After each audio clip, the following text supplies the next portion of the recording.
Há uma certeza dentro de nós, de que nós somos filhos e não mais órfãos, pois a graça e a misericórdia do Senhor nos alcançou. Seguimos firmes sempre e sempre para o alto, com um único propósito, que é a salvação. Não somos mais escravos, pois foi para a liberdade que Cristo nos libertou. E hoje podemos desfrutar da abundância que há na casa do Pai. Nós temos tudo em Cristo Jesus. Nós temos paz em Cristo Jesus. Nós temos provisão em Cristo Jesus. Nós podemos ter uma família abençoada em Cristo Jesus. Vocês não precisam temer mal algum, pois Cristo está e estará com vocês todos os dias da sua vida. O próprio Senhor irá à sua frente e estará com você, e Ele nunca o deixará, nunca o abandonará. Então não tenha medo e não desanime. Não somos apenas amigos ou irmãos em Cristo Jesus. Somos uma família.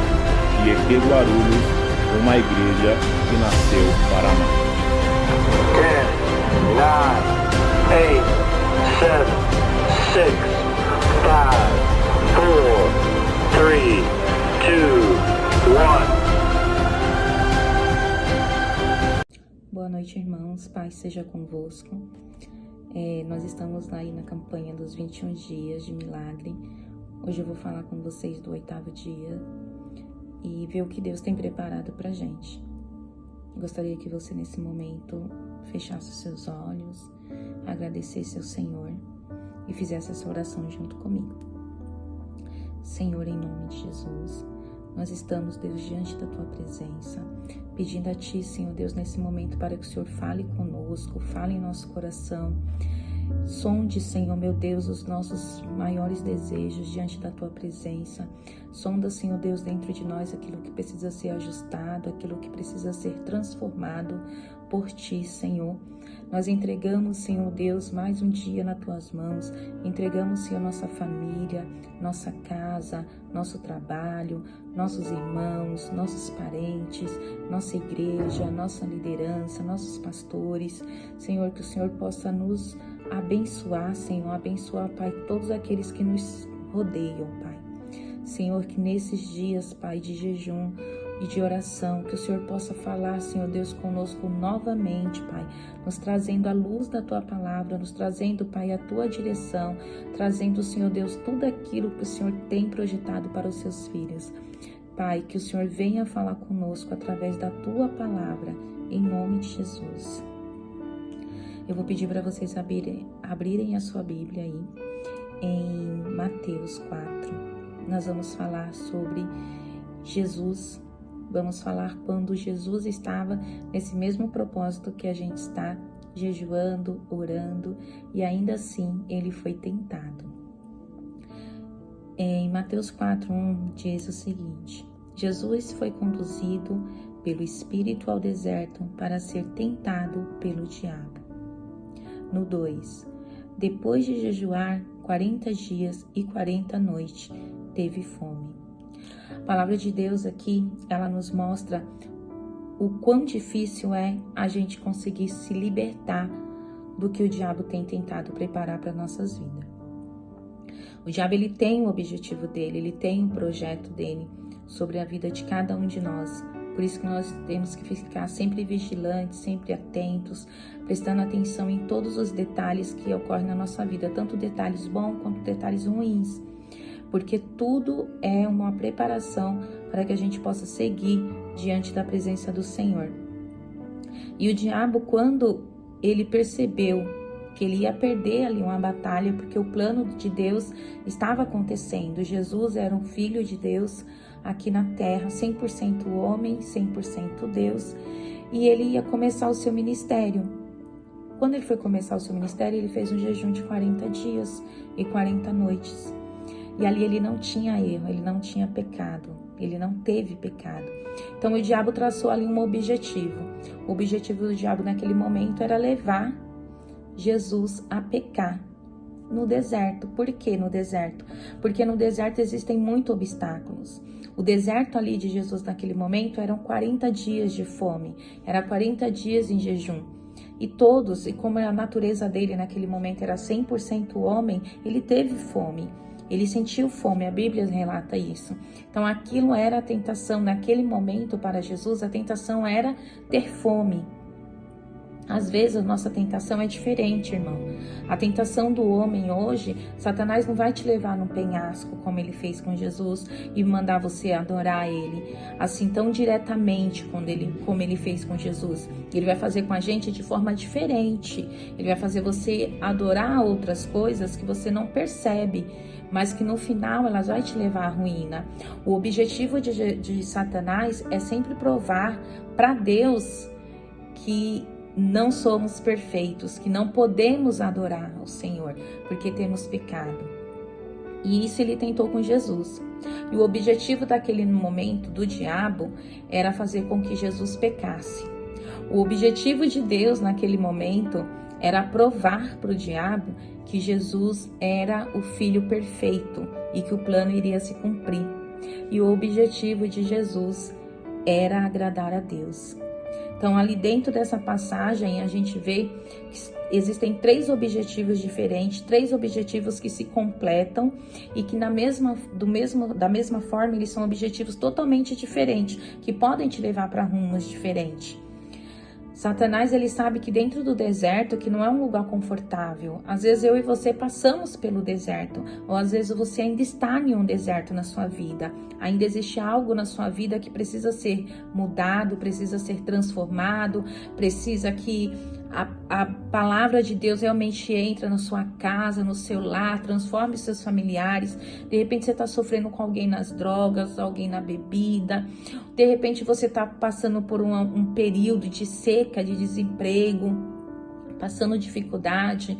E aí o diabo ele começa a tentar as pessoas. Eu já ouvi vários relatos de pessoas que acabam indo para o mundo das drogas, por exemplo, porque fala que não consegue emprego em lugar nenhum.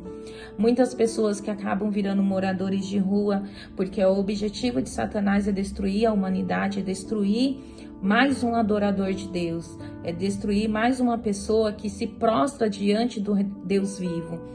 Ele não tem essa possibilidade de adorar, ele foi expulso do céu, ele não tem a mínima chance de retornar a adorar o Senhor como ele fazia antes. Então o objetivo dele é fazer com que a gente também não consiga. Então quando você está vivendo num deserto, o diabo ele vai te tentar. Então, o meu marido ele é uma pessoa agressiva. Então o diabo ele vai fazer com que você, em muitos momentos, desperte isso dentro da sua casa. Às vezes está todo mundo lá em plena comunhão e de repente, vem uma palavra que um fala, o outro já fica chateado, já começa uma briga. Então são essas setas, são essas coisas que Satanás hoje mostra pra gente. É um filho que você tá orando, tá jejuando por ele, tá buscando, aí ele vai pra igreja um dia com você, você fica feliz, no outro dia ele cai nas drogas de novo. Então Satanás ele vai tentando trazer pra gente motivos para a gente desistir de viver as promessas de Deus. E as promessas do Senhor, elas são cumpridas, mesmo no deserto. Dentro do deserto, o Senhor ainda tem plano, tem projeto para mim e para você. Quando Satanás ele tentou Jesus, o Jesus fez o combate com a palavra. E hoje não é diferente. Esse ensinamento que o Senhor deu para a gente é justamente por isso. Para a gente entender que a nossa luta não é contra o sangue nem contra a carne. Se existe algo, se existe alguém sendo usado naquele momento para fazer com que você se entristeça, para fazer com que você fique abatido, ou que você ainda desista dos seus sonhos, dos seus projetos, você precisa entender que a luta não será contra aquela pessoa. Não é contra aquela pessoa que você vai brigar, não é contra aquela pessoa que você vai espernear, que você vai cobrar algo. Mas você tem que dobrar os seus joelhos e falar com o Senhor. Porque a luta da gente não é contra o sangue, não é contra a carne. O Senhor, ele não nos pede para brigar, não é uma guerra carnal, a gente vive numa batalha espiritual.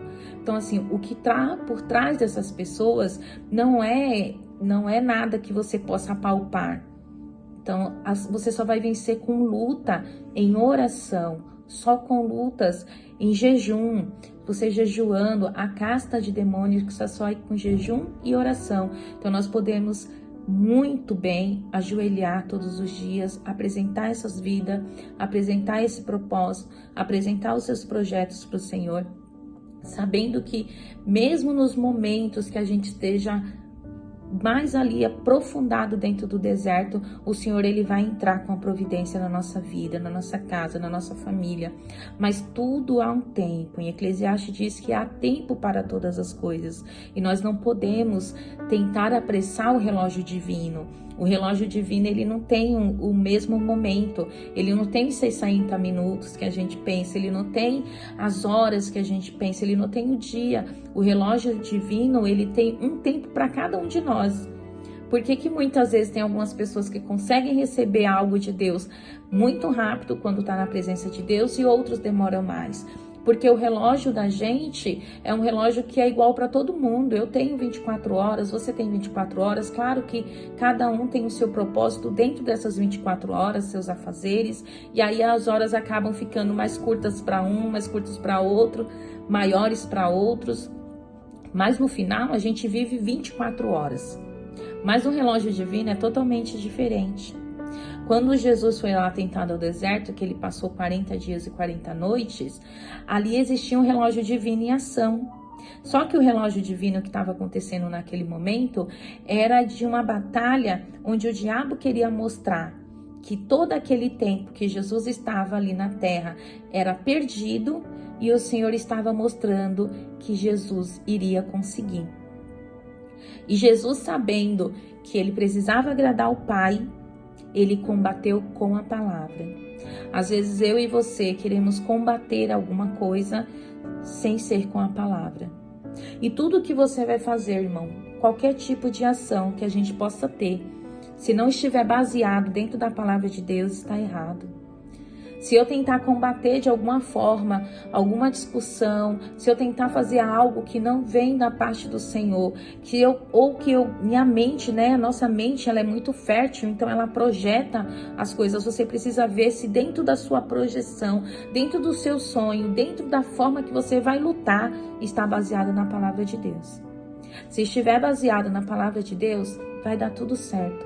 Mas se não estiver baseado na palavra de Deus, não vai dar certo. Você vai continuar como aquelas pessoas que estavam no deserto com Moisés, que rodaram no mesmo caminho durante 40 anos. E tanto eu quanto você, nós sabemos que a luz da palavra do Senhor é que nos guia. Lâmpada para os meus pés é a tua palavra. Então, o seu caminho tem que ser dentro da palavra, o meu caminho tem que ser dentro da palavra. Eu não posso me desviar, eu não posso perder a luz da palavra. A luz da palavra estará me guiando para o caminho certo, para eu sair do deserto. Eu não tenho como sair do deserto se eu continuar rodando em círculos. Às vezes a gente está lutando em círculos, sabe? A gente começa a lutar por pessoas e com pessoas. Quando você luta com pessoas, você perde. Mas quando você luta por pessoas, você ganha. Então, quando você estiver orando, quando você estiver jejuando, quando você estiver lutando pela salvação de uma pessoa, lembre-se sempre que no deserto, o Senhor também vai te abençoar. No deserto, mesmo em meio às provações, mesmo em meio às lutas, mesmo em meio às dificuldades, o Senhor estará no controle de todas as coisas. Pense que essa provação não foi nada diferente do que Jesus passou. O Senhor Jesus nos ensina como combater, é com a palavra. Então, dentro do deserto, imagina, Jesus que era um homem, né, da terra, como 100% Deus, 100% homem, o diabo tentou ele. Imagina eu e você, que estamos aí na fase de crescimento espiritual. Toda vez que você se ajoelhar, você precisa lembrar que Jesus combateu com a palavra. Toda vez que você tentar discutir com a pessoa ou então falar alguma coisa para a pessoa, pense, Jesus venceu com a palavra e eu preciso vencer usando a palavra. Eu não posso vencer usando a minha inteligência, eu não posso vencer usando as minhas razões, eu não posso vencer usando as palavras que eu ouvi outra pessoa falar. Eu preciso vencer falando a palavra de Deus, usando a palavra de Deus como uma arma potente contra o inimigo. Porque você não vai usar a palavra contra o seu irmão. Você não vai pegar a palavra de Deus para jogar na cara do irmão um versículo. Mas você vai usar a palavra de Deus para combater o mal. Para combater as hostes do mal que tenta te prender no deserto. Então, para você sair desse deserto, você precisa orar, jejuar, buscar a presença do Senhor, trazer todos os dias a presença do Senhor para sua casa, para sua família, para o seu lar. Que o Senhor possa abençoar a sua casa, que o Senhor possa abençoar a tua família, que esses dias de jejum possa trazer um grande resultado na sua vida espiritual, na sua vida pessoal, financeira, profissional, sentimental. Que o Senhor possa restituir a sua casa, a sua família, o seu emprego, te dar promoções, que Ele possa entrar na sua vida e transformar a sua vida em uma vida plena com o Senhor Jesus. Que você possa sair do deserto, que a gente possa passar pelo deserto e não permanecer neste lugar. Que o Senhor te abençoe e te dê um dia abençoado em nome de Jesus. Amém.